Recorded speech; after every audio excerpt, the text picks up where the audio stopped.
Hello, and welcome to Weekend with Good Friends.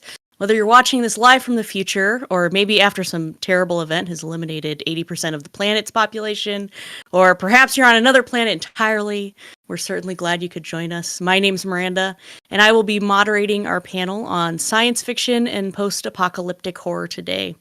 If you know me from anywhere, it's likely from being a cast member and storyteller over on the Old Ways podcast, but let's be honest, you're not here for me. You're here for a fantastic group of panelists that we have. So why don't we start off with some introductions, and we'll start to my left here with Bear. Hi, my name is Bear Winters. I am the creative director for Tap'em Systems. I created a game called Project Biomotus, which is a sci-fi transhumanism post-apocalyptic survival horror. And I am currently working on another game called Shores of Sheol, which is a reverse role eldritch horror. But it's still very much in progress. But yeah, I've been playing tabletop role-playing games for 30 years. I'm currently based in Austin, Texas, and yeah, really pleased to be here. I'm really happy to meet everybody. So thank you for having me. Absolutely. And we have Chad to my right. Hi, I'm Chad. Pronouns he, him. I'm a writer and journalist based in New York City. I currently work for a press freedom organization. I was co-host of the Miskatonic University podcast for 8 years as Keeper Chad. I write game things as Charles Gerard, and I have published with Sentinel Hill Press, Cubicle 7, Golden Goblin Press, Darker Hue Studios, and Onyx Path. And I started playing role-playing games in the 80s. And below me to the left, we have Tanya. Hello, everyone. My name is Tanya, aka Chia. Pronouns are she, they. I have no publications because I don't write anything down. I've been playing RP games before we knew like AOL RP chat rooms were creepy. So that was an interesting time. And I actually run a podcast called Aging Journey Podcast, where we explore themes of time and aging in a variety of systems. We're actually currently running a Kids on Bikes campaign and a Rocket Club campaign, which is a original from one of our GMs. So we're running that right now on our podcast. And you can find that everywhere, Twitter, YouTube, and our website at Aging Journey Podcast. Very cool. And last but not least, we have Miriam to the right on the bottom. Hi, my name's Miriam Fietz, pronouns they, them. I am a member of the Best Left Forgotten podcast, which is an Adelaide, South Australia-based podcast that messes with the canon of the Forgotten Realms and has a blast. But we also play other systems.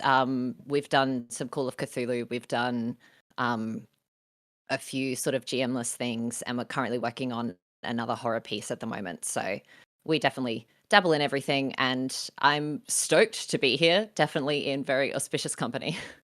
All right, so I kind of want to go around the table and just get a brief kind of statement, thought on why sci-fi and post-apocalyptic horror together. The settings seem so different, and yet we're talking about them at the same time. And so we'll kind of go in the same order and bring it back around to Bear.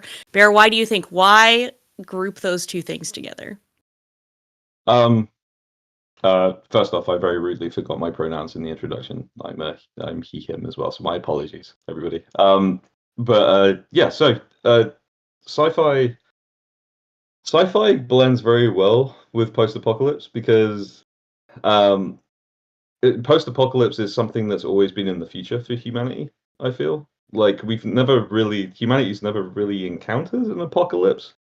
And so hand in hand with our progression through history, I think that progression through technology is a very easy matching pair with an apocalypse, because technology is unknown, it strays into things that are maybe dangerous or fearful, and then it's very easy to go down the Terminator route. Robots are going to take over the world.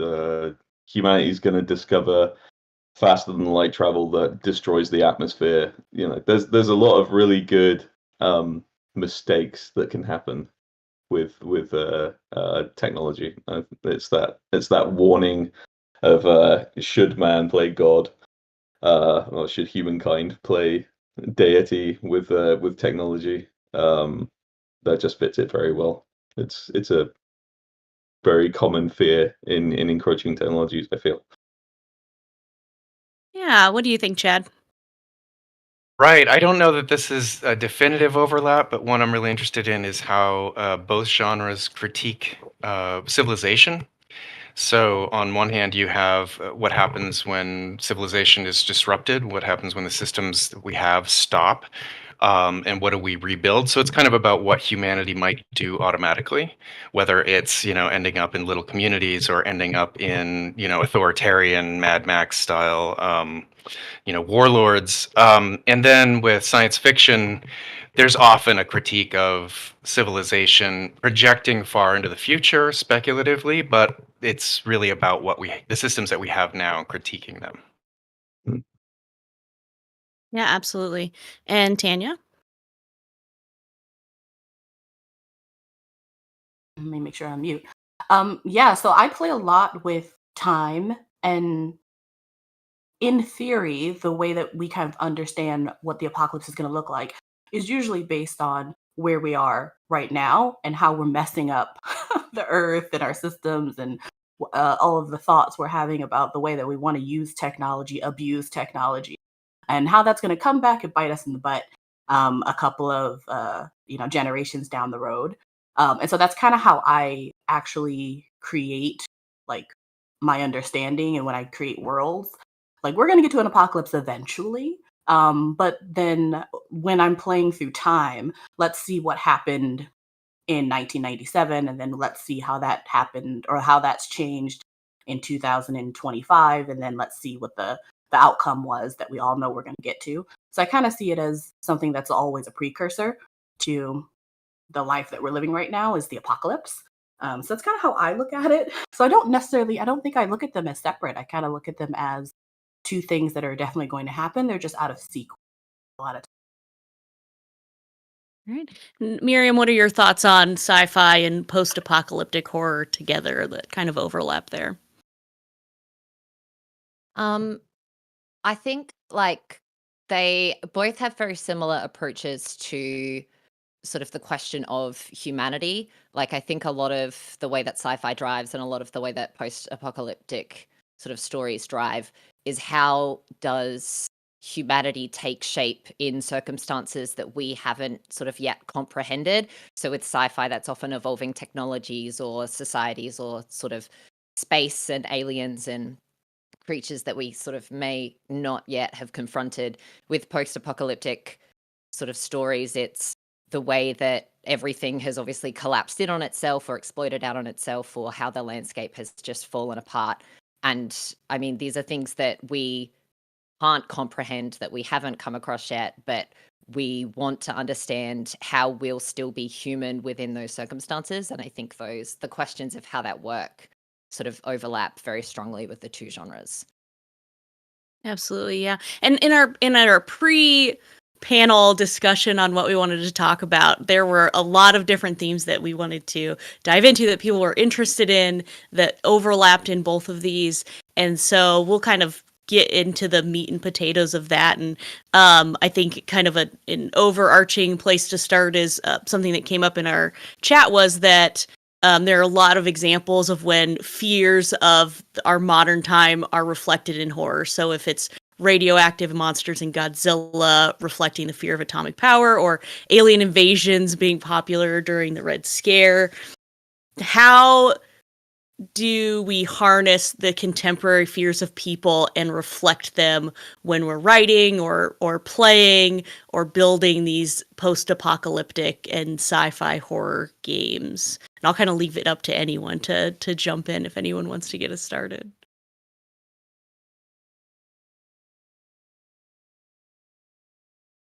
Well, I'll jump in and say that I think what I like to do is start with my fears, just because specificity helps the writing or running a game.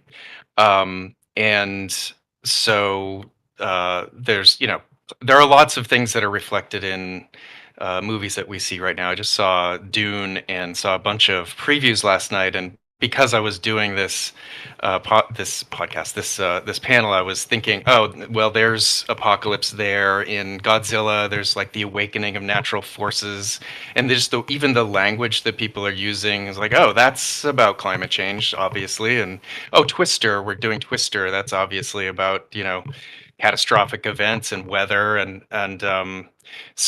those are all so I think it's good to look at personal ones. My personal ones, there's sort of fear of what happens with authoritarianism and global movements of nationalism and that kind of thing. I think that's a really interesting fear and a horrible one that I would like to take out into a safe space of fiction and kind of examine and have players, interact with.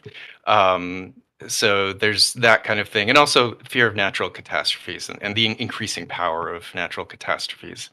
And I think we see that a lot in movies now. So it's interesting to take that into games, maybe.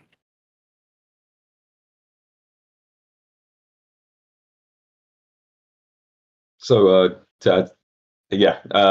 personal fear is a huge motivator. I like that's very much my approach to post-apocalyptic horror, but that can also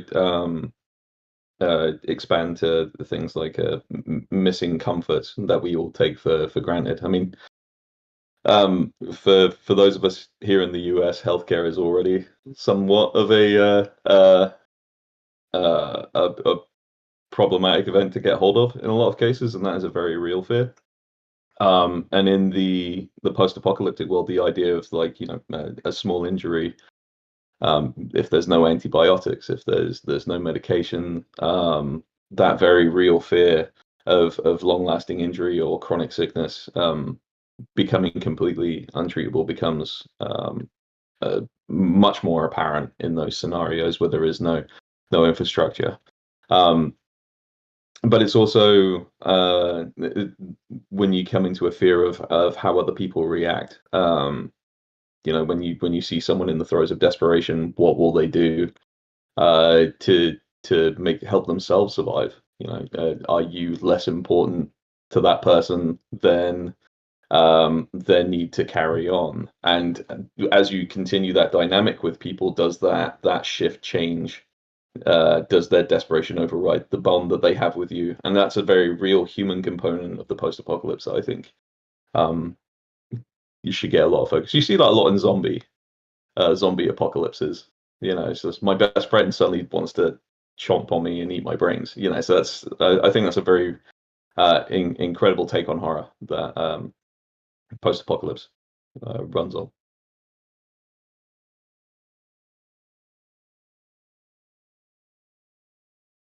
Yeah, and Tanya, I know that you mentioned it in your intro, your podcast, the aging journey, correct?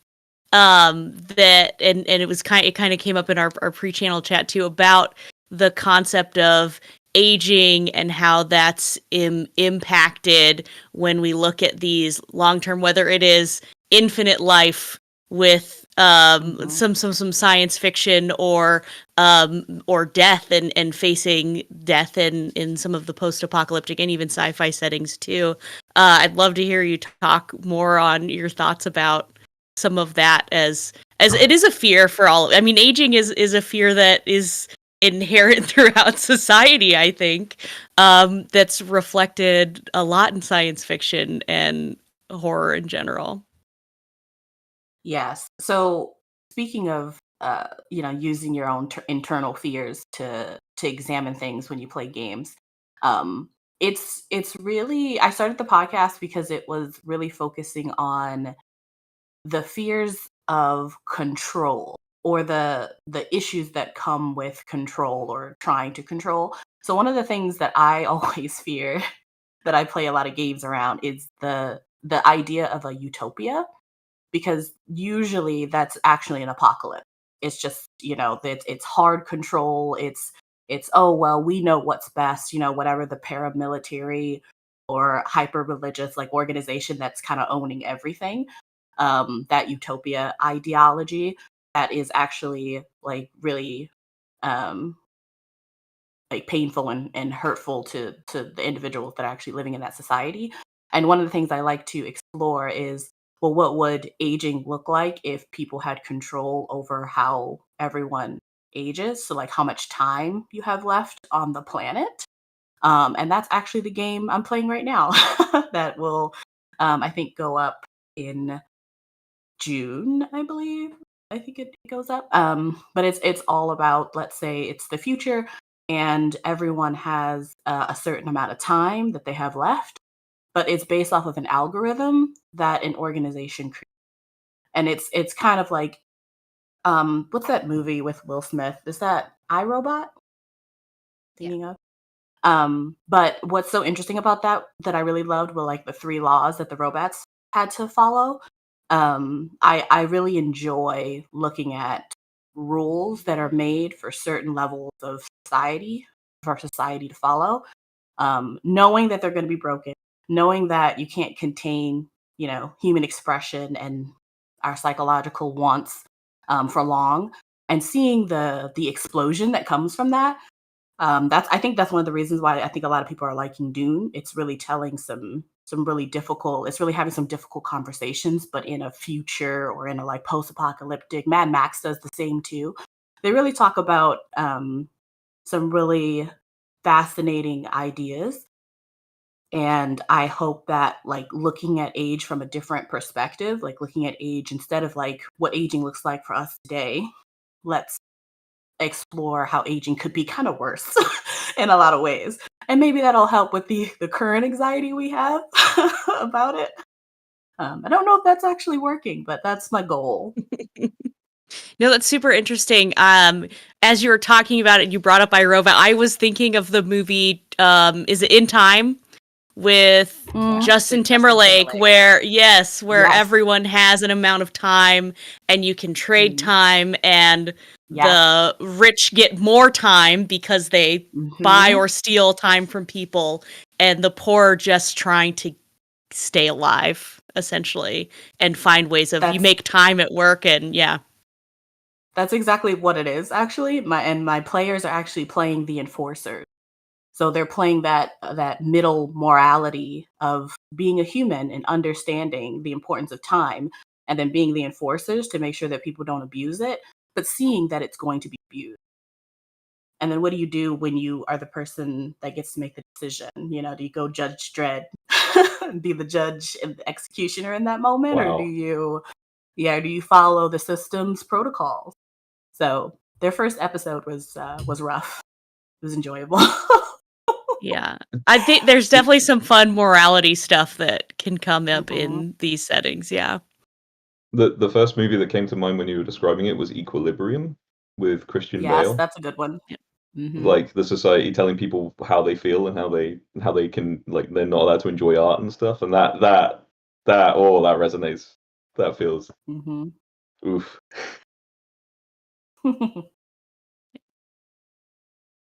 What are your, do you have any themes or fears or thoughts, Miriam, that you see kind of come up in these settings? I know I'm like a teacher. I'm going to start pulling popsicle sticks out of a cup with your names on them.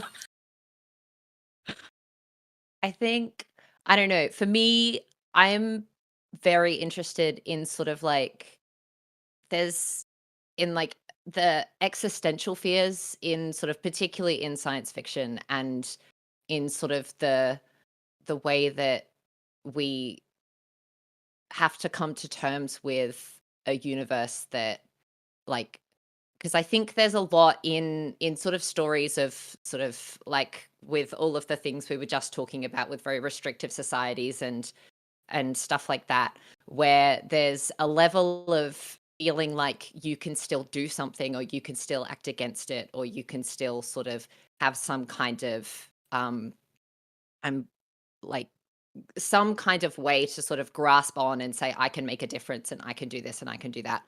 And I think for me, I'm always really interested, particularly in horror, in I don't know, maybe this is just a me thing. And again, going back to sort of your own fears, but the situations where there's just nothing that you can do, where it like the universe and the world and the threat that's in front of you. It doesn't care about you. It doesn't have any kind of face or shape or name. It's just encroaching, and there will be an end, and there's nothing you can sort of do to stop it. And I guess that does bleed into aging, and it bleeds very well into sort of like that idea of apocalyptic scenarios.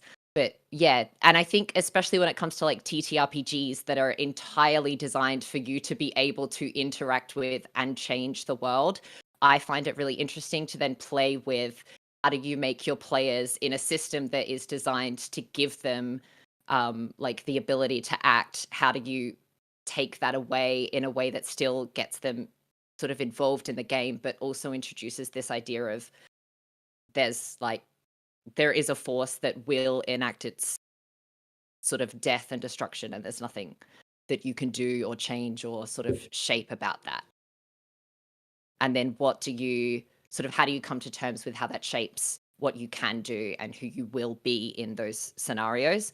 Like sort of, yeah, I think those are the questions that sort of interest me in terms of fear and yeah, like that kind of stuff in science fiction. It's very, very early for me, and my brain is not articulating ideas No, as that's well as I good. would like it to. No, I we totally got it. Could I? Mhm. No, go. Oh, You go, Chad. I was just going to respond to that because it raises a whole other thing that's not on our topic list, but the idea of um, whether in a post-apocalypse setting, I mean, we're adding horror to both of these genres, so something's bad. And whether in tabletop role-playing games, if that hopelessness, that sort of like unchangeable, nature of the universe, that it's kind of the entropy's against us, but the idea of hope punk for your players, like the ability to keep going and fight whatever it is, even though it seems hopeless. If that changes, if it pulls us out of horror, or if we can still be in horror as a genre and have characters feel their own agency or even know the hopelessness and still be fighting against it, is that too positive for a horror role-playing game? Or I guess that's a question, an open question, but I think it's a really interesting theme that you raised there. I was thinking like along similar lines, sort of thinking about this panel as well, because like for all of the games that sort of my group plays, we do like a safety checklist to sort of sift through sort of like what are we comfortable with in game, what don't we want to see, what's going to be an issue. And I think there's like sort of getting into that idea of like what brings us out of horror. Like so I was thinking about that checklist, and like for me, if I'm putting together that checklist the way that I would for any other game for a horror game, I'm actually immediately blocking off most of the things that for me would make it a horror game, because I'm saying that like these things that make it feel unsafe, these things that make me feel sort of disgust or fear or dread, or all those things that sort of make me sort of uncomfortable at the TTRPG table are the things that cause me horror or cause me to feel horror. So how do we like, because we always want the TTRPG table to be a safe space. We always want people to feel comfortable. We always want people to feel like they're supported. But at the same time, in a genre that's meant to sort of, make you feel hopeless, make you feel like you have no agency, to pull on these things that create disgust, that create fear, that create those emotions that we don't want to feel. Where do we find that balance? Because like, there is, if we play it too safe, or if we drive too much towards those positive feelings, is it still horror? So I don't think I have an answer. It's just, I was also thinking about those things. It is a tightrope, right? And you kind of want to, and everyone wants to get different distances to that tightrope. You might, I like to be on the edge, but that means that I'm gonna like sometimes tip over, and after a session feel like, I don't think I wanted to deal with that today, but I in the moment didn't press the X card, or there are times, and it's really, really personal, right, for each player. Yeah, I was actually going to just say, as you were talking, about where that line is, it made me think of acceptance of your own mortality, which we play around with obviously a lot when we talk about aging, particularly when we play games where time is being either rewritten or controlled. There's usually a lot of death, but it's usually a lot of natural death, which a lot of people, don't mind playing with. And then sometimes you're might be feeling that in your own life, and that's too much at that moment. And so that, yeah, I agree, having that list, and sometimes just making sure that everybody's continuing to play a game where you're really bringing in real life, is really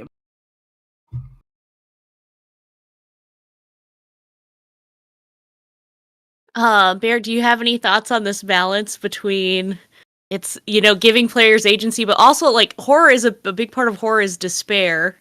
And like when I think of despair, I think of Scott Dorward, obviously. Like I feel like he's the king of despair, at least in the games that I've played with him.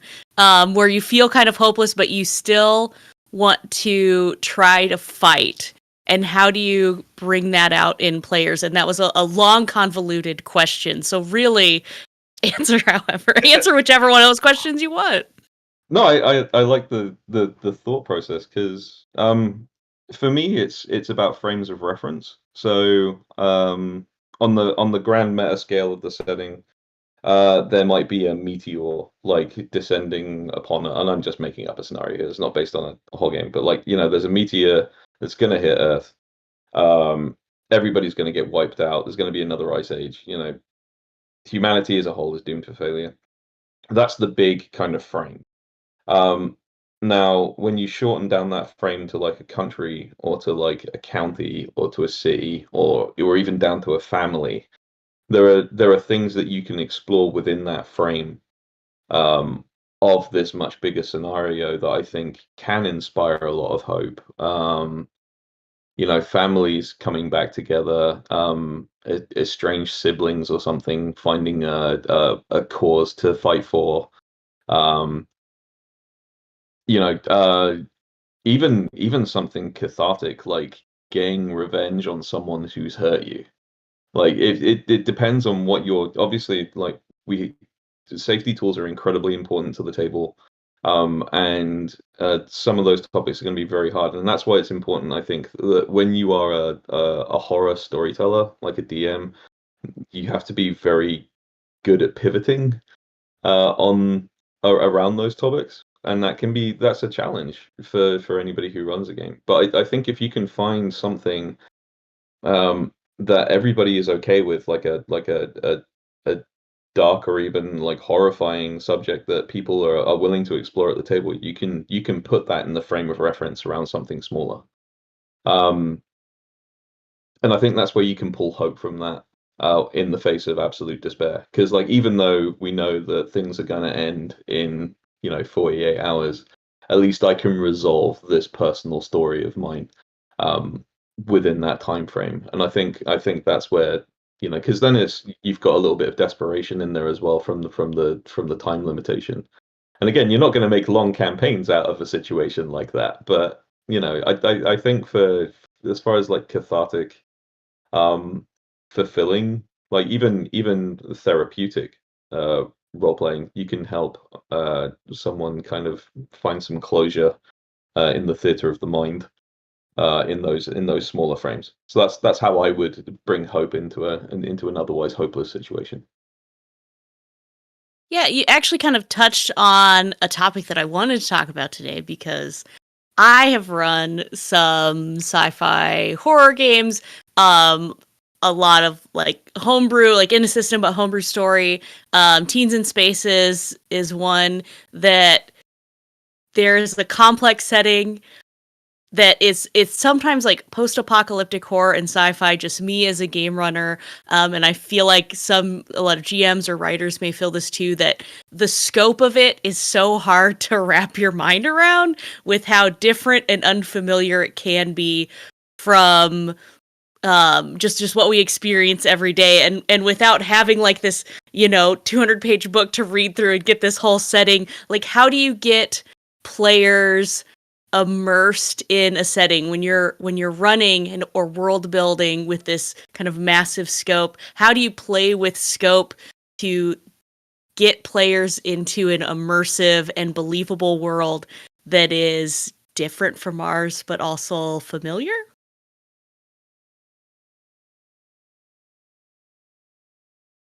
So I could start thinking that all of my games are actually co-created. Half because I come to the table with an idea and then I'm like, this sounds fun, let's play it. And then you guys just, just make things canon. And we'll move from there. And I find that works really, really well. Sometimes it doesn't work with some other genres, but it works really, really well with like a sci-fi post-apocalyptic um horror genre where I understand what's happening in the world I've created, but the world is always shifting. It's always growing and it's always going to be very, very different than even a lot of the ideas I can come up with. And so leaving that to my players in a lot of ways lets them create parts of the story, and also kind of build into the world. And I try to just take notes and then make sure that it's canon, for like the next game sessions that we play. And so far, that's been really successful when I'm coming with an original game. And then other games that I've played that are not specifically sci-fi or specifically post-apocalyptic, those are a little bit easier or a little bit more difficult to run in that manner. But I've been able. But yeah, doing some co-creation is a really good way. Just bringing the players into your world and letting your players create parts of the world. I was going to say something very, very similar. In my sort of home games, what I tend to do, because I do a lot of sort of like, again, like established systems, but homebrew sort of worlds and world building. And I like to give my players, when we start our campaign, like they get their sort of like one pager on sort of the scope of the world and sort of what's going on and where they fit in. And then we do a session 0 where they come in and they world build with me the place where they're starting, and sort of like the more like sort of like almost like humanizing touchstones to the world that we're in. So like even if it's something post-apocalyptic, even if it's horror, we do things like, how do we celebrate birthdays here? What do we say when people sneeze? Like just really sort of like humanizing little touchstones so that they feel like they have their fingerprints on the world, and also so that even though it's this massive scope that's hard to get your head around, it feels lived in, and these little sort of acts of humanity that we always do in the day-to-day have a meaning and have a purpose and have a place in this new sort of foreign landscape that they've never been in before. So they come to session 1 with a world that they've helped build and know pieces of that they've put in there.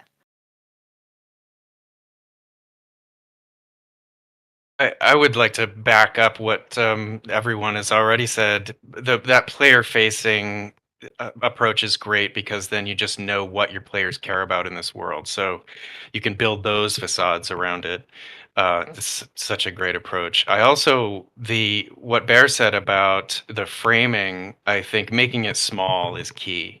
And actually the genres do that. If you look at the examples of, Alien is it's a boat in space. It's very limited what you need to know about the world to tell that story. And the same about post-apocalypse, where it's actually part fantasy, right? That your world gets smaller and that you're in a town where you care one way or another about everyone you know. That you have these relationships and they're strong because your world has become small, and it could be at a gas station. The entire world could be in one town, or it could be a road trip, but still just that community that's moving. And so I think that's the approach. You don't have to detail out everything. And in fact, it's kind of fun to tease details that suggest a wider world without having to delve into it too far and get lost in details that don't matter at the table.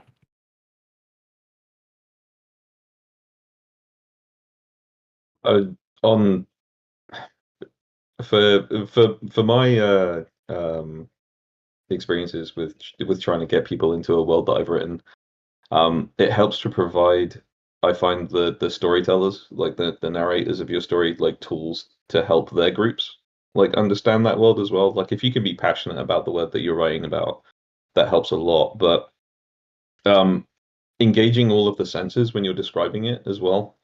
Like, it's one thing to describe horror and like this is what you see. It's a monster, you know. When you start engaging the other senses, like when they breathe, there is this vibrato of bass that you feel in your chest cavity. Or when you listen to the sounds of like individual claws tapping across a stone floor.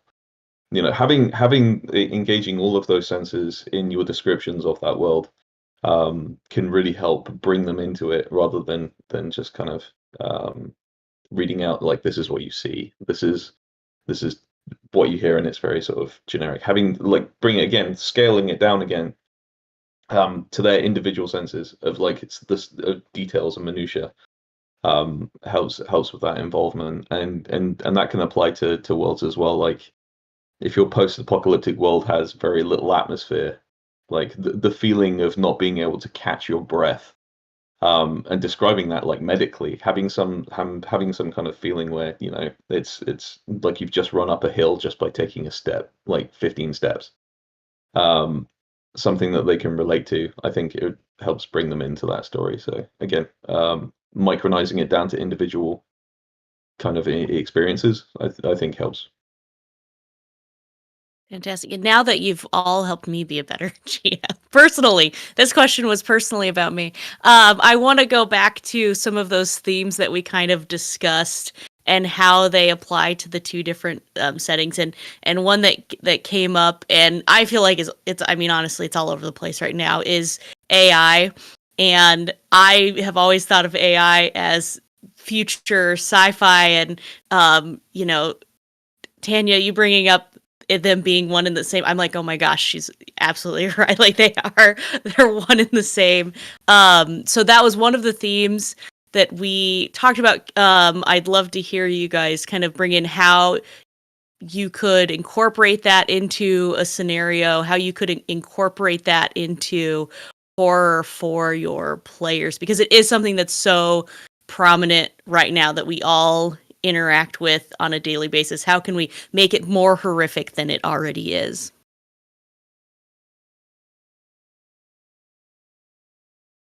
I really love this topic, so I'm going to jump in. I'm sorry. Do everyone. it. Yeah, no, do it. Do it, Bear. So what I love about AI horror and the threat of technology is that it is completely amoral. It doesn't adhere to the social contracts that we have. It's like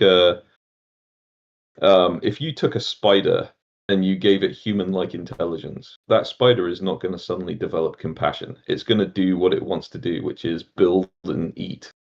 And it is going to continue doing that with human level ability to now construct things, to make traps, to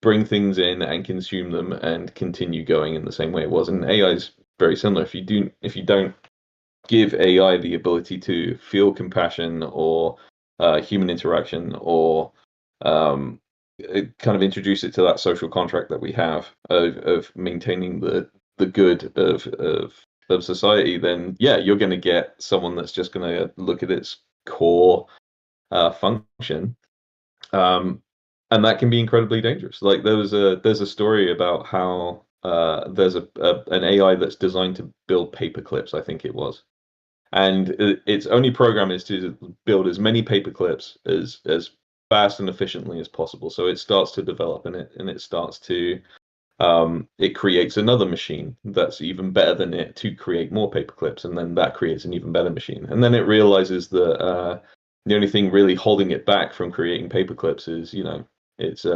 manufacturers like taking it down for maintenance and system updates. So it just kills them. They're in the way. They can do their own updates, and then by the end of it, it turns into, you know, it's completely mined Earth for every single metal product that it can. So it creates von Neumann probes to go out to asteroids and stuff to then mine those, which then create more probes that go out, and then eventually and all it is, it's just creating paperclips the entire time. It isn't trying to build society. It isn't trying to better someone's health. It isn't trying to. It just wants to make paperclips, and that's the horrific amorality of a just a socially unintelligent thing becoming so powerful that you can't stop it, and it's the lack of maliciousness that makes it horrific. I think, like, maliciousness is a very human trait. Looking at something as just an obstacle is incredibly cold, and it's very difficult to get that socially, I think, or emotionally to deal with that. And that's what I love about AI horror.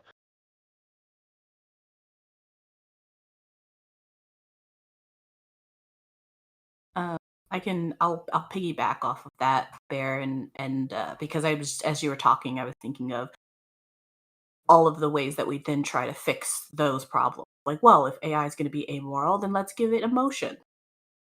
Okay, see, an even worse idea, because because the thought is that somehow they'll be able to, I guess, organize those emotions to regulate those emotions and live like a human.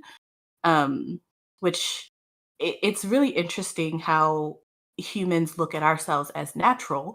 Therefore, AI and anything unnatural or anything we make kind of needs to be formed in our image. Uh, not really understanding that that's natural things are so complex and different that you really cannot copy them. You can't duplicate them one for one. It never works that way. But all of the ways that we get to that post-apocalyptic moment with AI and technology, it's all because humans are like, we know what we're doing. We can figure this out. We'll just add a little bit of this. We'll add a little bit of that. Well, this the creature that we're creating won't kill us all in 25 years, and it always does. So hopefully we're learning from all of these great movies and games that are showing us that we should not do these things.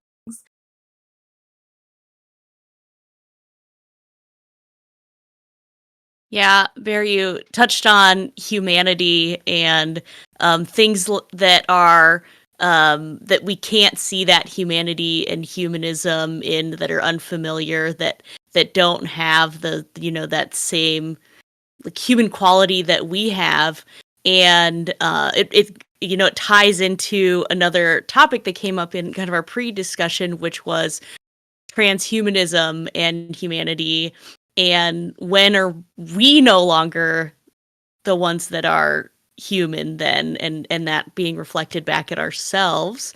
I'd love to hear how those types of things could be tied into games that you're running, or just challenges that you can put in front of in front of players, and moral quandaries. Well, so my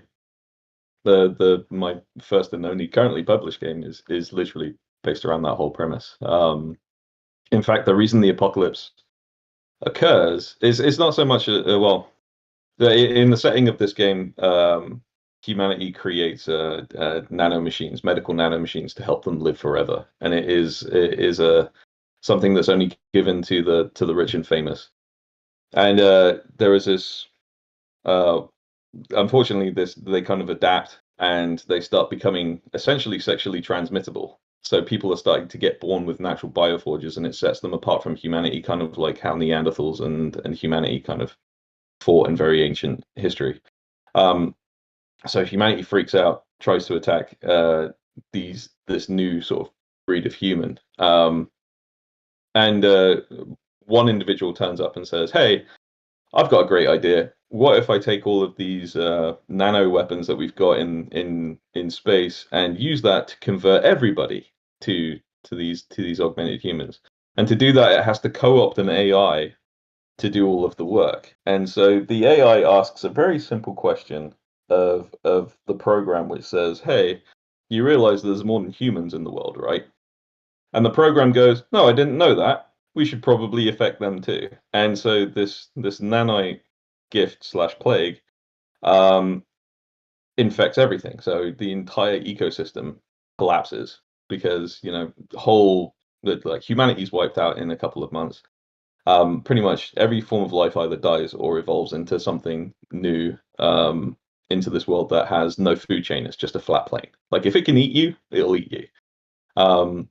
And so but that whole thing hinged on this one question of turning everybody into something more than themselves, on just to one AI saying like, hey, did you know you could do this? And the AI goes, yeah, I should probably do that. That sounds like a great idea. But transhumanism as a whole, like I think like having a world where there is nothing but the transhuman descendants of humanity really adds to the difficulties of the horror that you're facing, because you're technically immortal in a world that is just absolutely destroyed. Like there is no ecosystem. Everything around you can eat you. And so having an extended lifespan in a hellscape is a horror in and of itself. And transhumanism, I think, is very difficult to define for what we have now, because technically we are a transhumanist technology.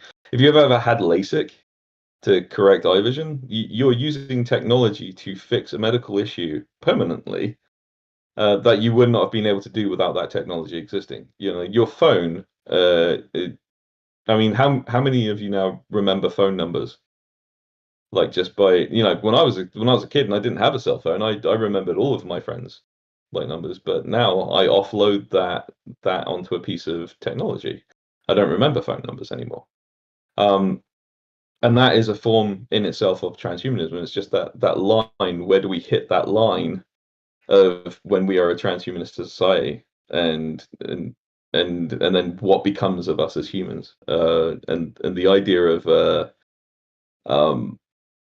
taking ourselves and digitizing ourselves, like, does that kill us if we become digital like constructs? How do we reconcile the thought of dying with the thought of immortality? Like, does death have to become a part of immortality? Like, that in itself is a horror. Like, and you see that a lot with like Cthulhian or Lovecraftian like cultist kind of mentality, which is like, oh, you have to sacrifice yourself to gain life in this kind of crazy, and really you're doing it's no different from technology. And that's why I think the path to transhumanism is very much similar to a form of cult, if you like. And how do we get there, and what do we have to sacrifice to get there? Like, do we kind of dabble in it now and then never take that final step into like post-humanism? And there are a lot of questions around that. There's also like the trauma of being able to survive things that you normally wouldn't be able to. Like in a world where if you are, you're essentially a brain in a robot body, or a program in a robot body, and you come across something that can sideswipe off like two of your limbs, that in itself is like a level of trauma. Like, how do you reconcile the fact that you can replace those things fairly easily the next time you go see your medical practitioner? Is humanity's mind ready to like overcome those very simple defenses like that we have? We're afraid of things because of generations of being injured by a thing. Our fear of the dark, our fear of fire, our fear of spiders.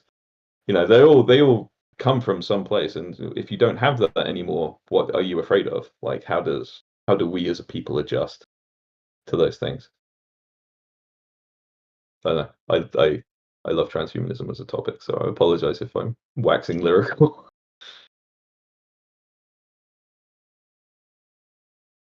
No, I think those are I was like writing down questions as you were talking of things that were coming to my mind. So, but I'd love to hear if anyone has kind of other thoughts to add onto that as well.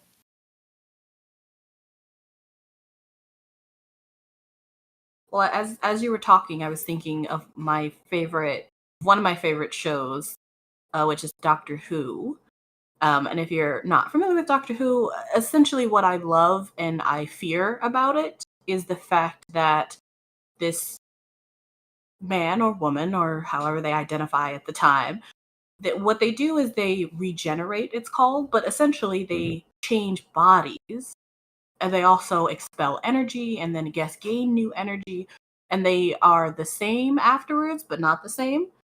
And I love that, but I also love ideas where um we're not combining with AI.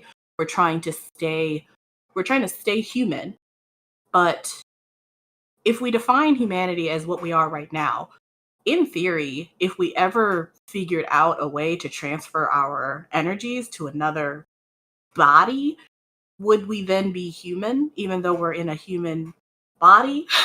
Like, at what point are we no longer human? We were talking about that in the chat. Mhm. There are a lot of really great games and movies and ideas of like, well, when do we stop being human? Like, how do we define human? And then if we learn to do things or create inventions that help us switch bodies or take time from one another, or if we figure out telekinesis, like if we do all of those things, then does that make us different types of human, or are we not even human anymore? If we like go through generations of change, are we now in different species?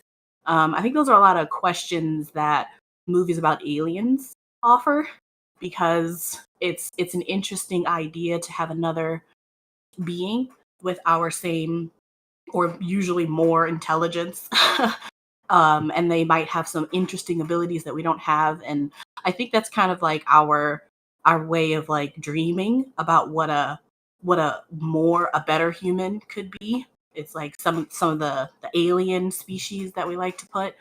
But when you talked about when Chad you talked about Alien, you just mentioned it, one of my favorite movies, because I think it was Alien 3 where the doctor like falls in love with with one of the aliens. Spoiler if you haven't watched it. Um, One of my favorite movies, because that whole scene where she's like kissing the glass, I'm like, see, this is why we can't have nice things. Humans are weirdos. We're so strange. Yeah, of course, an alien thing from another planet that could eat you alive. You're like, I mean, they're not that bad. I'm like, what? It's like those types of things where I feel like we really show on TVs and on TV and like movies and games how our conception of like what humanity is and how we should interact with non-human things, it's really strange and unusual, but I think it's kind of like I wish we could, somehow splice. I think there's a movie called Splice where it's like all about splicing these creatures together, and then what it looks like for them to like change, molecularly, and all of those types of like ideas of what humanity is and how humanity kind of thinks of how we would interact with non-humans and how we would become non-humans. I feel like it looks like it's in a lot of our media, it's like a pipe dream. Like, man, if only we could figure out how to, become something different. But I don't think we actually truly understand what that would mean, because we don't have any examples of what that would look like now, which is why it's so fun to play that type of like horror out. Like, okay, you think it's cool? Let's see all of the ways this could really go downhill for everybody. Let's play that out. So that sounds really fun. I just want to add something to that quickly. When you're talking about how Doctor Who's regeneration is still technically within like his species, that would be, or his or her or theirs. That's actually a really good example of Methuselism, because you're not using technology to really like extend your lifespan. It's like a natural aspect. Like maybe they had some genetic like changes because they've got multiple organs and stuff like that as well. So yeah, like it's just a natural ability to kind of keep on living. without necessarily prolonging your life through digitization or something like that. That would be what I would explain as Methuselism over transhumanism. Like that would be the fundamental technology. But the other part is that the movie Species was made, which, if anything, shows that humanity is just a bunch of monster fuckers. And there's plenty of fan art on Tumblr and Twitter that'll tell you, when horror doesn't suffice, deep sexual desire will take its place. That's yeah. We as a species are very odd, and I'm okay with that. I'm here for it. Yeah. I'm doing my PhD at the moment on the way that on human and alien sort of sexual relationships and sort of queer themes within them in science fiction. So a lot of this is very similar to what I'm doing, but sort of I'll piggyback off that, but then I also had another transhumanism thought. But a lot of the sort of urge for the sort of monster fucker story as we sort of have it is that sort of aliens and monsters and things like that have always been they are us imagining sort of the other, but they're also us imagining the fear of the worst aspects of ourselves, or what we think are the worst aspects of humanity in sort of form. And then sort of coming into sort of more modern texts, they sort of become the story of sort of what has been abjected but maybe shouldn't have been. So I've been looking a lot at sort of the way that aliens have been the metaphor for the queer, and that the urge to become post-human and to sort of become an alien hybrid, or to become alien, or to leave humanity isn't necessarily because we don't want to be human, but it's because we want to be the parts of humanity that we aren't allowed to be, but we are allowed to be if we're a monster, or we are allowed to be if we're an alien. So there is really interesting sort of stuff there that obviously I'm writing a whole PhD on it, so I'm very interested in sort of that concept of why we do yearn for that transformation, why we do yearn for becoming the other. What is it in our brain that's saying, actually, I want to be the monstrous thing, I want to be the alien thing? I really want to read your thesis. When it's Same. done, I want a copy of it, because I love that whole concept of It's another 2 human years interaction. away, but I'll it's gonna wait. be. I will we'll probably happily still wait. be here. Yeah, we'll We're probably rooting still be for here, you. Miriam. Yeah. Yeah. I appreciate that. And then the other transhumanism thought is, I'm very interested because I think transhumanism, in one sense, it's a thought exercise. And in the other sense, if you're disabled or if you're chronically ill, it's just very often your life. It's just how things are. And I think for me, particularly in stories of horror, I like to lean away from the idea of does being transhuman mean I'm still human, and more into stories of control, especially in sort of sci-fi settings, when you're becoming augmented with technology, when you're becoming reliant on technology to function in order for you to just do something as simple as breathe. Who has control of that technology? Who has control of sort of the pieces of you that aren't organic? Because there does become this sort of horrific element of, yes, my mind is autonomous, but my body now isn't, because does it actually belong to me? There's a great the Dimension 20 Starstruck Odyssey series, which is absolutely nowhere near horror at all, but one of the characters is a transhuman character. He's got sort of a cybernetic body, and there's just this horrific, the longer you think about it, the more horrific it gets, this horrific mechanic that they come up with for him, where he has to pay off the debt on his body or it will stop working and he will die. And it's just constantly throughout the game, which is hijinks and shenanigans and comedy. There's just this reminder to this one character, hey, if you don't pay this money, you will stop functioning.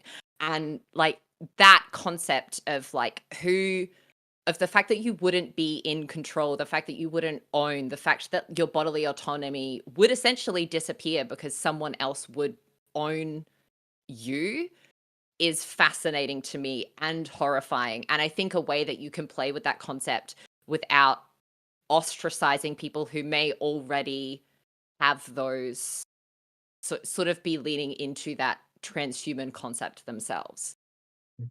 Ghost in the Shell also does that very well. The like Motoko Kusanagi, who's the main character, her whole body needs to be regularly maintained by Section 9, which is the organization she works for. And if she doesn't have that anymore, then the only parts left are bits of brain and spinal tissue, and like that actually becomes like a topic of conversation in the movie as well, which I thought was just phenomenal. Yeah, you actually. So you reminded me of. I haven't seen it in a while, but Repo, the genetic opera, which Yes. if you've seen it, is a company essentially loans out for you rent your organs if you can't afford to buy them outright, and then when you miss your payments they come and repossess those organs, which I have not thought about in a while, but is such a interesting another interesting concept that maybe I'll write a scenario or play a game that involves people's organs being repossessed. It helps that movie's got a lot of banger music in it as well. It does, yeah. The opera part's pretty great. Yeah. So kind of as you were talking, a thought that came to me was, Bear, you said that we offload our thoughts onto our phones where we do LASIK, and this is kind of a broader pulling the scope back question, but if we're using some features of transhumanism now, what makes something sci-fi? Like, what are the pillars of a game for you that is sci-fi? Are we living that now? I mean, for some, like in the past, this might be considered sci-fi right now. So what do you consider sci-fi? What makes something post-apocalyptic?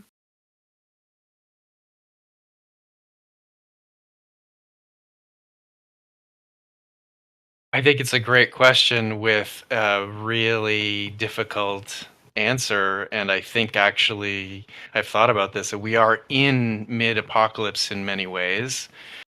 We are post-apocalypse right now in many ways, and we are definitely science fiction. Just even if we went back 10 years, even if we went back, only a little bit, AI. I mean, 5 years ago wasn't quite as present and intense and sort of a mainstream fear and conversation. So I think the answer is the line is real fuzzy and gray.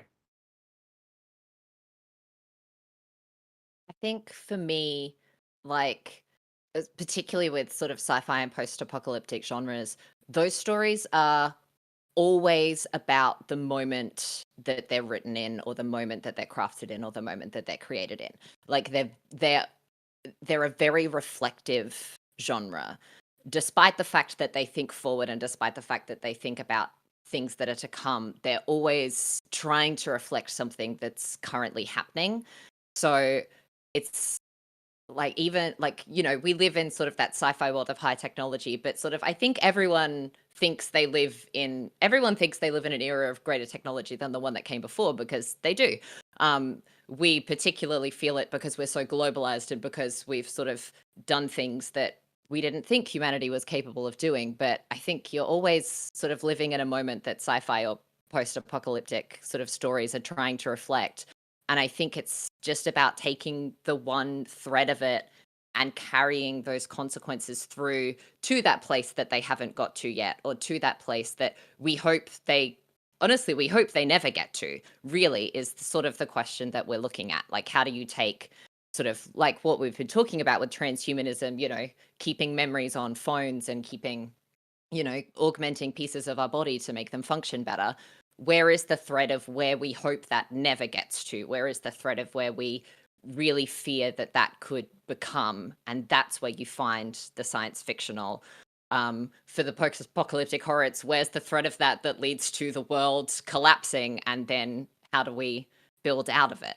But there's always, like, sci-fi and post-apocalyptic horror, they're always about now. They're always about the moment that you're in. It's just how far they decide to stretch the consequences of what's going on.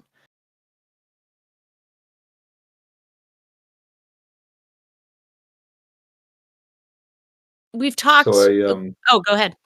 oh, sorry, I was going to say. So You add, go for it. in writing my book, I had to think about this a lot because the idea of a transhumanistic society is kind of core to the game. And for me, I think the transition point is when humans purposefully replace part of their natural biology with technology, because it is better. Because right now, if you lose an arm and you get a prosthetic, that prosthetic needs maintenance. It isn't capable of self-repair. It's functionally not as natural to someone as an arm. And you know, humans are incredible creatures in that they can adapt to those things. When someone actively chooses to replace like an arm with a prosthetic arm because it is functioning better than their meat and bone, then it starts getting into like a much more transhumanistic society. We are choosing to move away from skin and bone and flesh to technology. And like the knock-on effects of that are crazy because then you've got like corporatism that comes into that. Like, so again, in the setting I wrote, as part of the history, the Special Olympics actually became more popular than the like the initial meat and bone Olympics because corporations would get involved because they would be giving their practitioners that had suffered, limb injuries, like the newest and greatest technology, and suddenly it became about breaking world records, like which company could sponsor the best prosthetics that can make the high jump at 40 meters high. It became when you see this a lot in cyberpunk as well, like the corporatization of essentially very traumatic injuries, or just actively trying to get people to replace their own body with their product.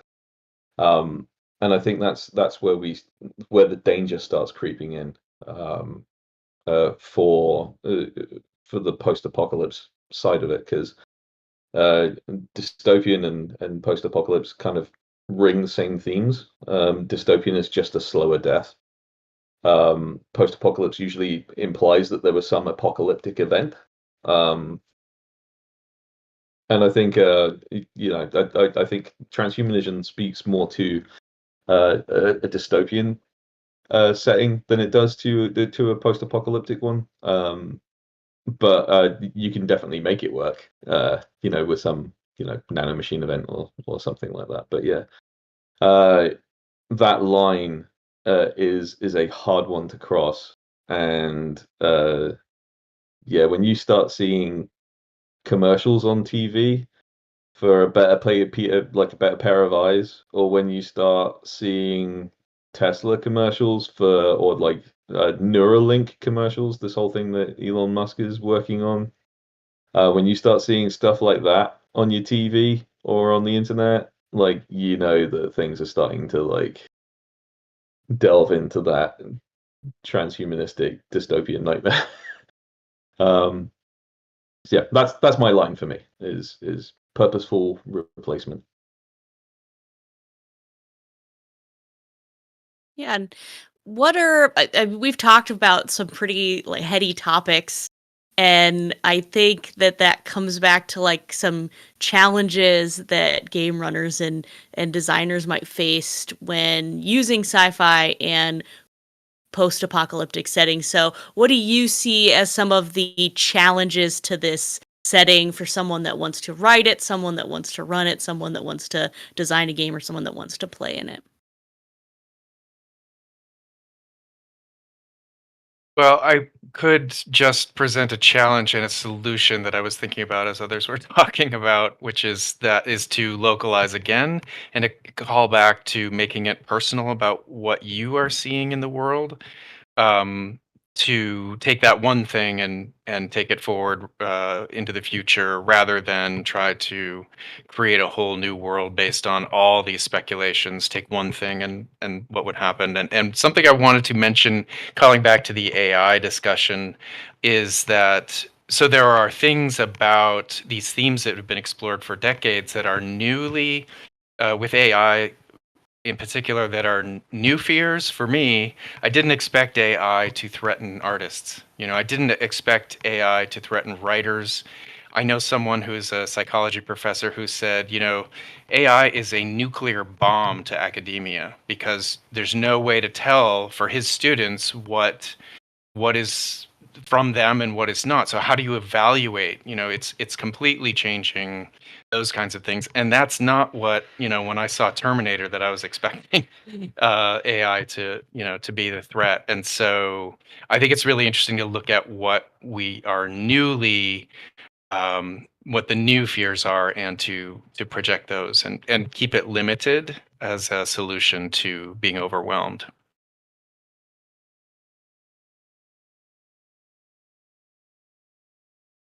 No, I hadn't thought of that, truthfully. Like the idea of cultural colonialism, I guess, from AI. You always when you think of AI, you just think it's a murder bot. It's like it's a Terminator, it's it's RoboCop, it's um, some vast force that is so uncaring that it doesn't care about art or culture or anything. And the way that these things are getting trained with ChatGPT or Midjourney or some of the other big developers, it's crazy to think how culturally it's giving us all collective what's the uncanny valley.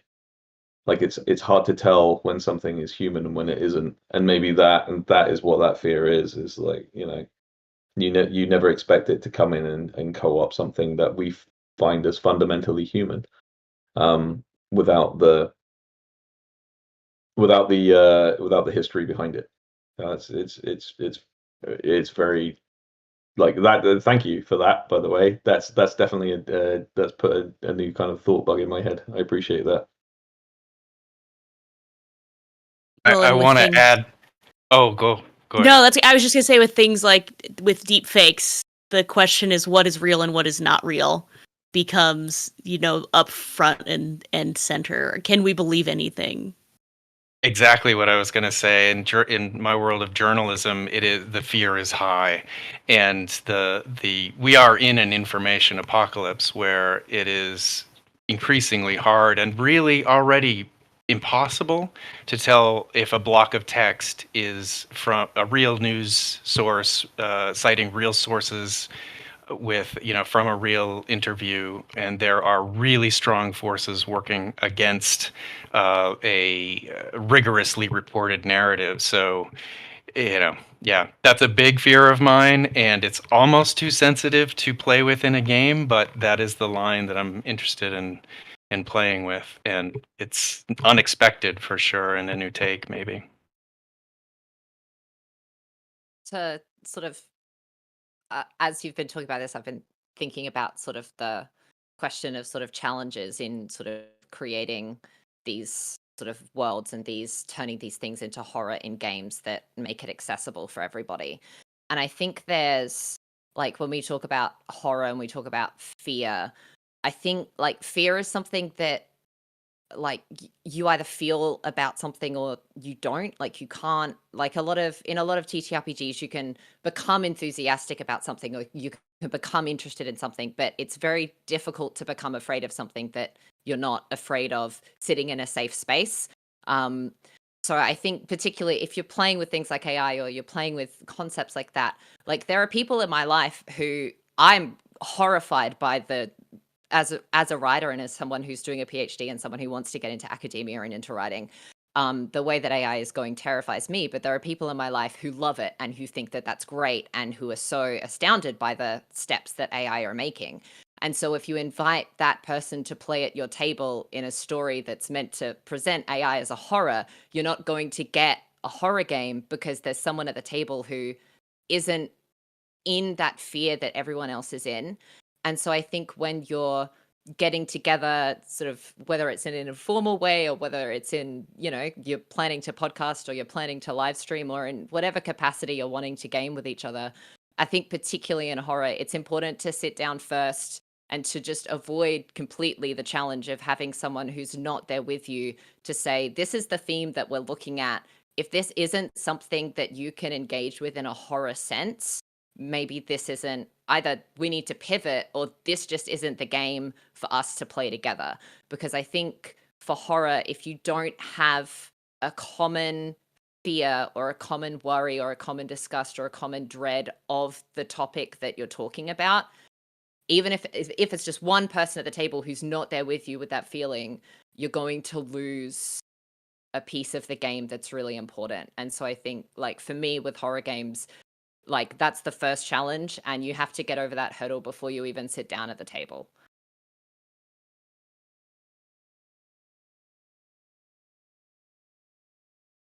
Yeah, I would echo what everyone said so far.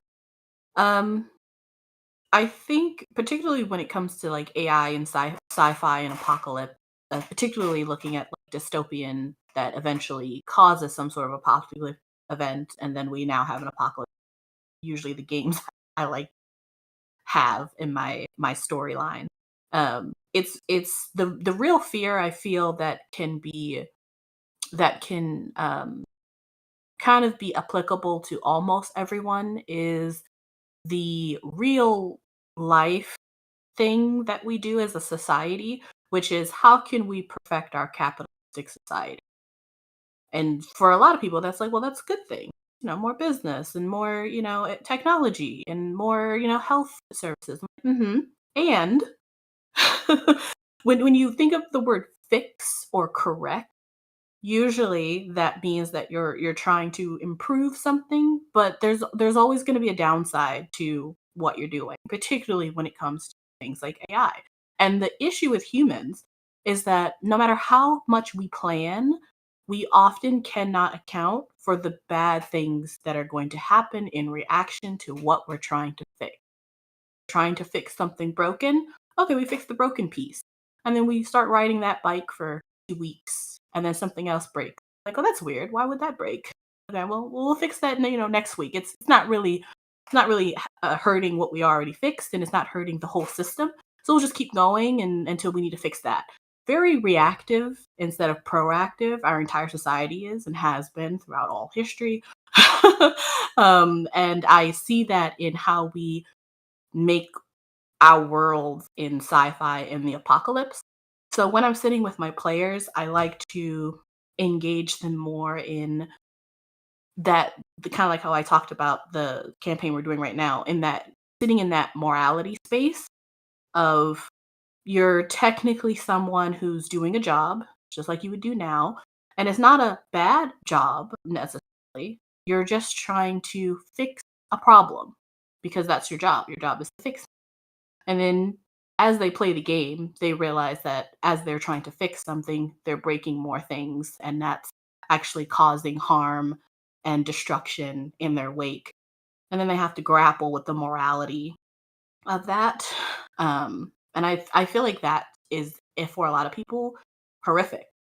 It's like, oh, well, great. I didn't mean to start an apocalypse. I just wanted to make sure, everyone had this, clean water. And I thought that by creating this machine that would do this would be able to, not have any backlash. But it almost always does. So I it's didn't know it was going to make clean water out of people. exactly. That's the kind of thing, right? Yeah, like using some random alien technology that you don't understand because you're like, this is going to solve all of our problems. But it turns out it like has some sort of virus attached to it that nobody knew about because it was like undetectable what we have, and then everyone catches the virus, and then it like changes their physiology. I actually think that has something to do with District 9, which is a really good movie. That's probably what I'm thinking of. Yeah, that idea of like anything can be horrific when you really think about how humans think and how we try to extend our entire society for as long as possible, which is terrifying in itself. That makes me think game-wise how interesting it would be to take solutions that players are trying to affect and mechanize a little bit so that you have fail forward results and you have apocalypse results and you have adaptation results that work, that you could then corrupt later on if you wanted to, or but a way for there to be agency for players to say, I know the solution. We need to create plastic robots that make other plastic robots for the Pacific Gyre, and then from there, oh, I rolled a 1.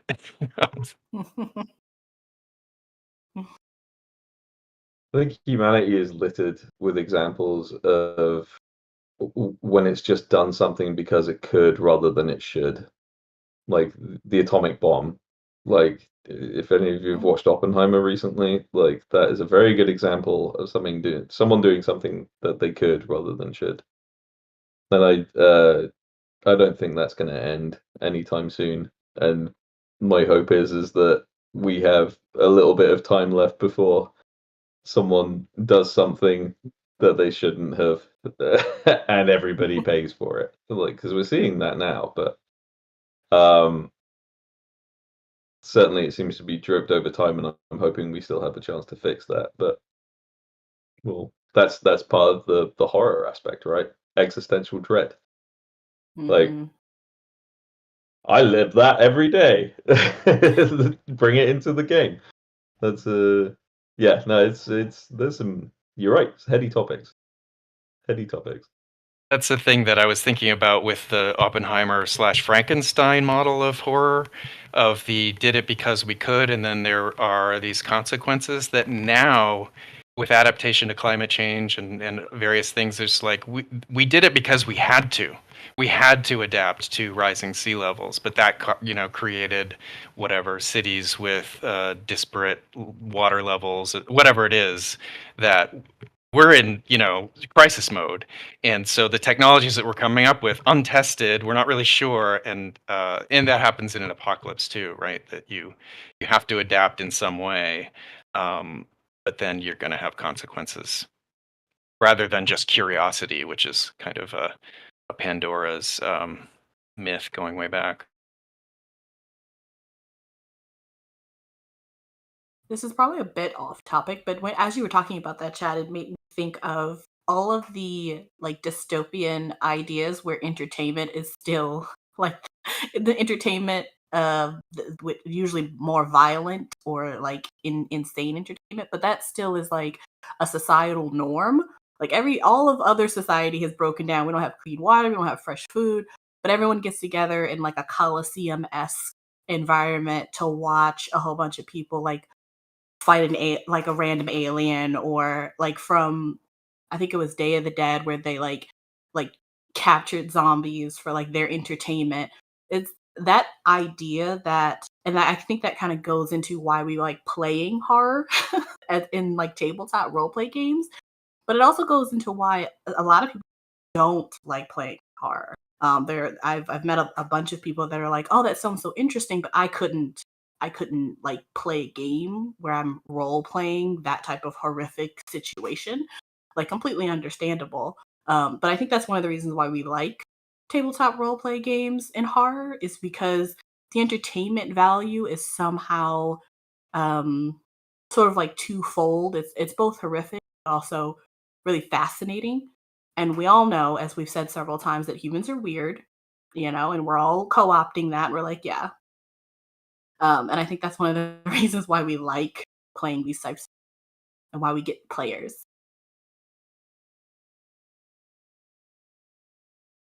I've been watching Station 11. It was one of my favorite sort of fresh approaches to apocalypse.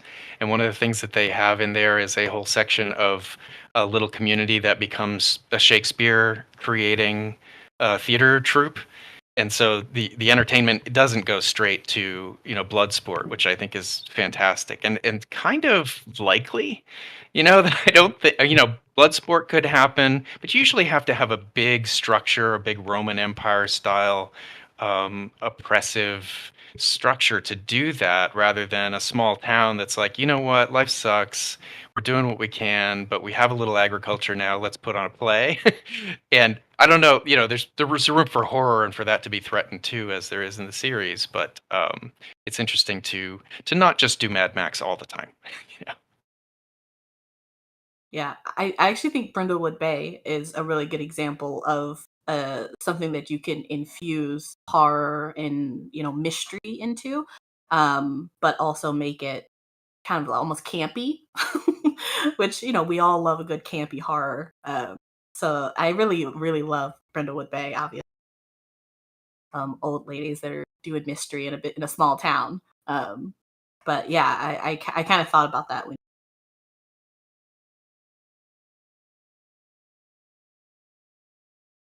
So, on the flip side of challenges, and I feel like we've touched on opportunities a little bit here and there in different pieces, but I kind of want to get our thoughts on it all together. But what are some of the opportunities if I want to dive into these heady sci-fi themes? What opportunities does that give me as a game runner, as a writer, as a game designer when I delve into that?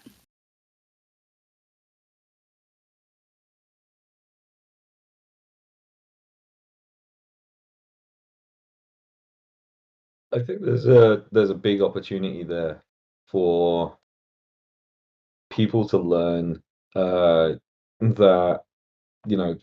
appearances can be deceiving. That especially in transhumanistic horror, that uh, all sorts of different people can, especially if you're playing in a situation where your body parts are modular.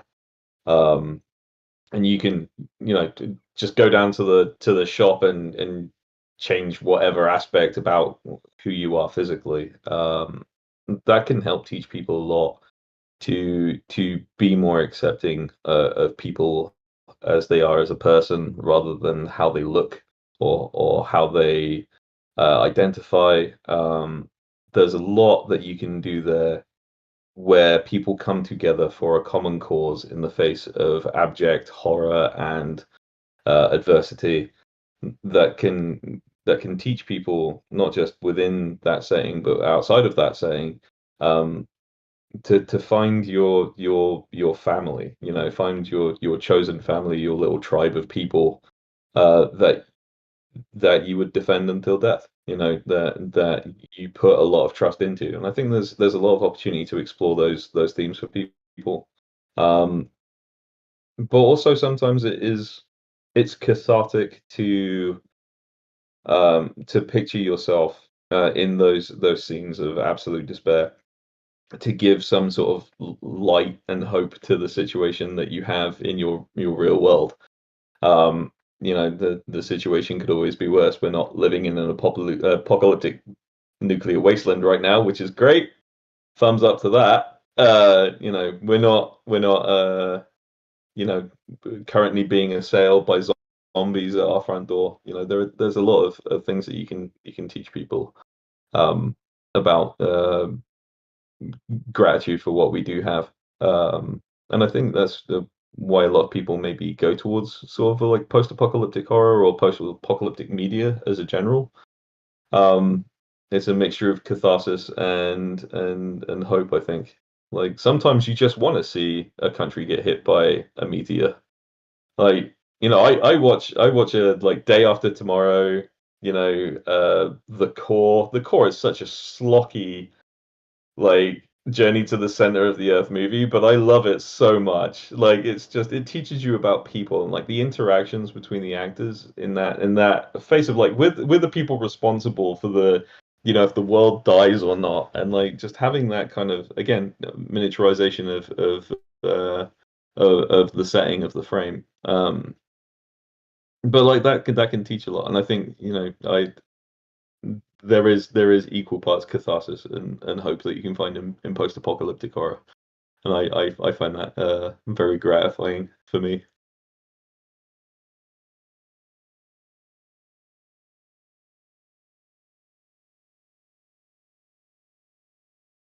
Just sort of, yeah, piggyback off that. I think one of my sort of favorite things as a GM, and one of my favorite things that just occurs in tabletop role playing is just the ability for you, particularly in a horror game, you're sort of like, but in any game, I think as a GM, you're taking a piece of yourself that has been private, and whether that's a fear or a hope or a longing or a dream, particularly in horror, it's often a fear, and sort of placing it in a very vulnerable position. You're sort of crafting a story around it. You're saying, where can this go? Where can this lead us? What does this mean? And particularly for me in home games, you get to watch a group of some of your favorite people show you how humanity faces it and comes out the other side. And it is that sort of like hope punk. Here's something that I'm so vulnerable about, and I get to give it to a group of people and watch them make magic out of it, essentially. Like, my favorite thing as a GM is just, handing over that piece of yourself and watching your players make it into something incredible. And whether that's coming from horror or whether that's coming from sort of fantasy or whatever genre you're in, I like, that's my favorite opportunity when I sit down at any game. By testing your anxieties, that's a cool take.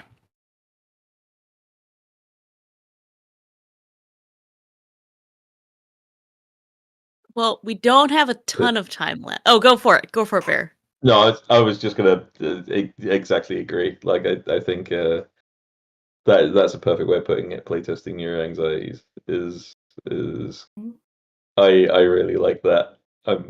You need to copyright that or something.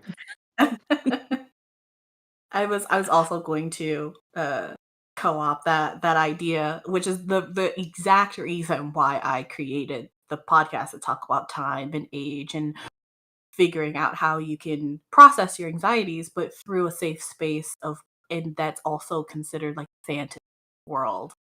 And as someone who also really enjoys doing research, because I'm also doing a PhD, shoot bros. I'm really looking at like cohesion, so like social cohesion. And one of the reasons why I wanted to have a conversation in gameplay about age and time and the anxieties that are around growing up and going back in time and playing children or teenagers, and then going in the future, like in Brindlewood Bay, and playing, older adults before you are one, is because I think that having a safe space like we have in tabletop roleplay games, and me being the GM, is one of the ways that we all kind of can process certain things, heal in a lot of ways, have different conversations that you might not have the ability in whatever cultural space you live in. And, tabletop roleplay games is a cultural space in its own. I think we are a really great community. We can also have some toxicity to us.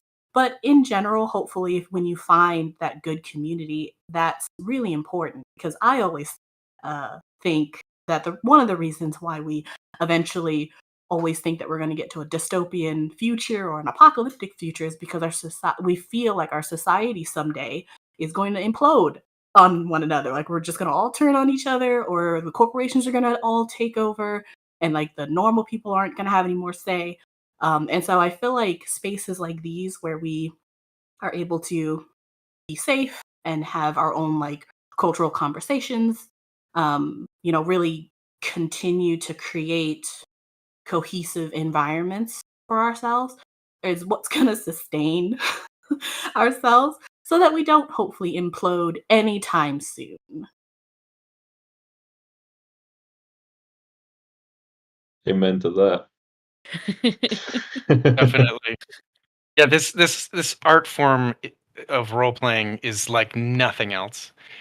There's nothing else as participatory. It's sort of like maybe simulates a writer's room, but there's no other place where you can really delve and really twist and really examine ideas from all these different angles, and ones you don't expect, because you have players that you thought you had an idea and they're going to take it somewhere else. It is really kind of an important space to explore anxieties and technology and speculation. Yeah, so sometimes when you delve into these deep topics that make us think, that maybe make us scared, honestly, because we talked about a lot of scary topics. It's good to kind of step back and end on kind of a high note. And so I some people are idea machines. I am not an idea machine. I'm an idea thief. I love reading, watching things. That's where I get my best ideas from, is just stealing them from media. And we've talked a lot, media has come up, things that have inspired us or inspired our games, or things that, when we're talking about something, we can think of this movie or that book. And I'd love to hear if, for someone that is interested in getting more into sci-fi, maybe they haven't explored that very much right now, what are some recommendations you have for things for that person to consume, be it favorite systems or games or movies or TV or books, things that maybe you're enjoying right now that are just kind of on the front of your mind, or things that you recommend to everyone?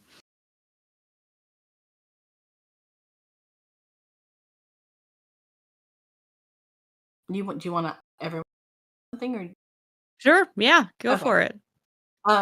We were just talking in our chat about, and I mentioned several video games. So you could imagine that I take a lot of I take a lot of my inspiration from video games, because for a long time before, tabletop role play, I feel like it really became very, like, even more popular during COVID, because a lot of things went online. So we got a bunch of people that had never played before, but they wanted something that would give them this social connection when they didn't have the option to anywhere else, which has really changed the tabletop role play, like, landscape for a lot of communities, which is really really interesting. But I what was I gonna? I went off on. But I was going to say that I mentioned a lot of video games, because for a long time video games were a way for you to RP, like a different world. You're kind of getting locked into fantasy, and then for a while, like, shooters and like multiplayer became really really popular, and like online play became really popular, and we kind of lost a lot of games coming out that were just single player role play games. You were just in some sort of strange world going through it. And right now I am obsessed with Stray, because it's such a good, it is, I believe it's an apocalyptic, but it doesn't ever explain how we got to that world that they show you. So I don't know if it was apocalypse or dystopian that turned into an apocalypse. You don't know. But it's so good because you're following a cat. And that's, I don't think I've ever thought of doing something like that, like having my players be an animal in a dystopian or post-apocalyptic horror. How very strange and interesting, and now I'm going to do that. um, so I'm obsessed with Stray. Um, any like RP game where it's sci-fi or fantasy, and you get to play an anti-hero. I love anti-heroes, because again, you kind of get on that morality, but you still go through the hero's journey. So yeah, anything where you get to play anti-heroes and you get to, like, make certain choices in RP. So, like, video games for me are a really big one. And then I love really bad old horror movies. Like, once you're talking sea level, like, wow, I can't believe they got the budget to make this, but I love it. I take a lot of my inspiration for those things, because they come up with the most unique monsters, that you'd be like, why? I don't know why a 30-foot turkey would be, really scary, but maybe. How very interesting. What a weird idea. But yeah, I love those too. Those are really funny. If you can get through those types of movies because you like them, highly suggest looking into those. That's true horror.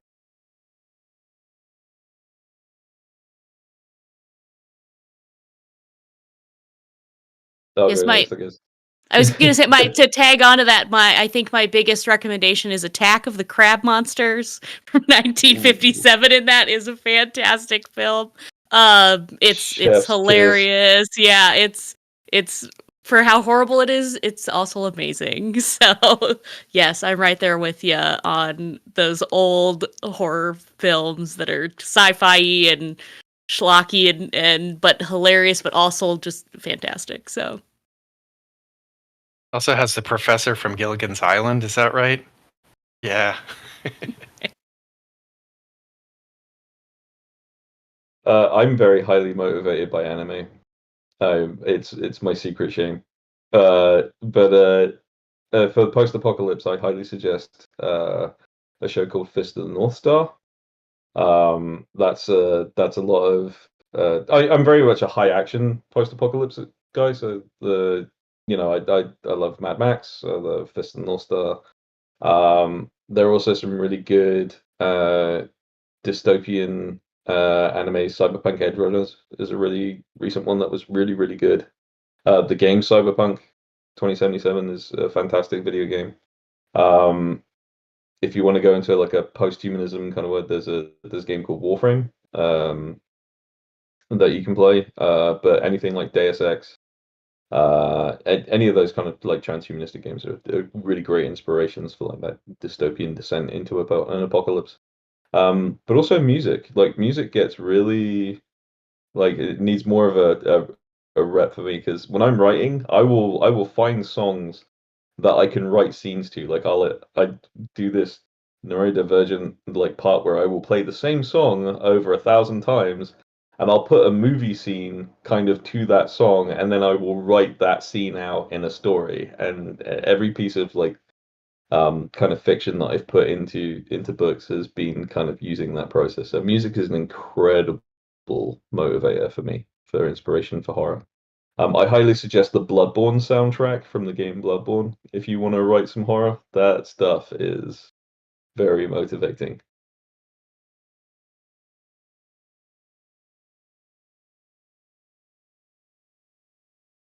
all right, so we have just about a minute left, so I'd love to go around the table, have you guys reintroduce yourselves for people that maybe didn't join at the beginning or missed the beginning introductions, where they can find you, what things you've done. If you have a mailing list set up for your thesis because we all want to read it, please maybe include a link to that. That'd be great. So we'll start with Bear. Right, first off, give me that thesis because I want it. Like I need that in my life. So my name is Bear Winters. You can find me on Blue Sky as Bear Winters. You can find me on Instagram as bear.thr. I don't want to say anything else about myself. I want to use this time to shout out a charity called the Badana Group. They are a group based in Pennsylvania that use tabletop games to provide therapy for children, youth, young adults to help them through social situations or to help rehabilitate them in other ways. Fantastic group, fantastic people. Please check them out. Again, that's the Badana Group. Fantastic. And Chad? Yes, I can find my mute button. I am Chad. I write as Charles Gerard. My pronouns are he, him. I live in New York City. You can find my stuff at various places. Look for Charles Gerard if you really want to do the Google. I'm in Golden Goblin Press, Darker Hue Studios, Haunted West, a little part of Haunted West, and a game called Scion: The Masks of the Mythos.